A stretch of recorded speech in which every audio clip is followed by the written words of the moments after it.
Za peršomajský šveta šiđanska lipovača krašnje pošorena, opirskana od klišću i obezpečena zo zdrevom za ohenj i mehami za šmece. Z boku nacionalnog parku Fruška hora od rana dočekala čislenih viljetnikoh.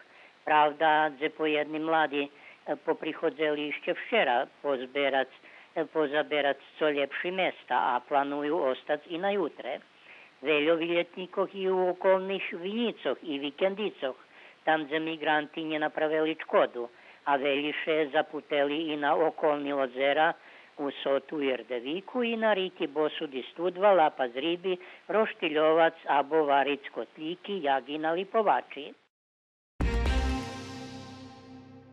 Bikićanski hlapci po tradiciji večer 30. aprila u lješe odrubali visoki bagren i zasadzeli majske drevo, tohoročni majalos pred Domom kulturi. Okvicene majske drevo bude svjatočno zvaljene 4. junija podčas manifestaciji prišli namru sadlja.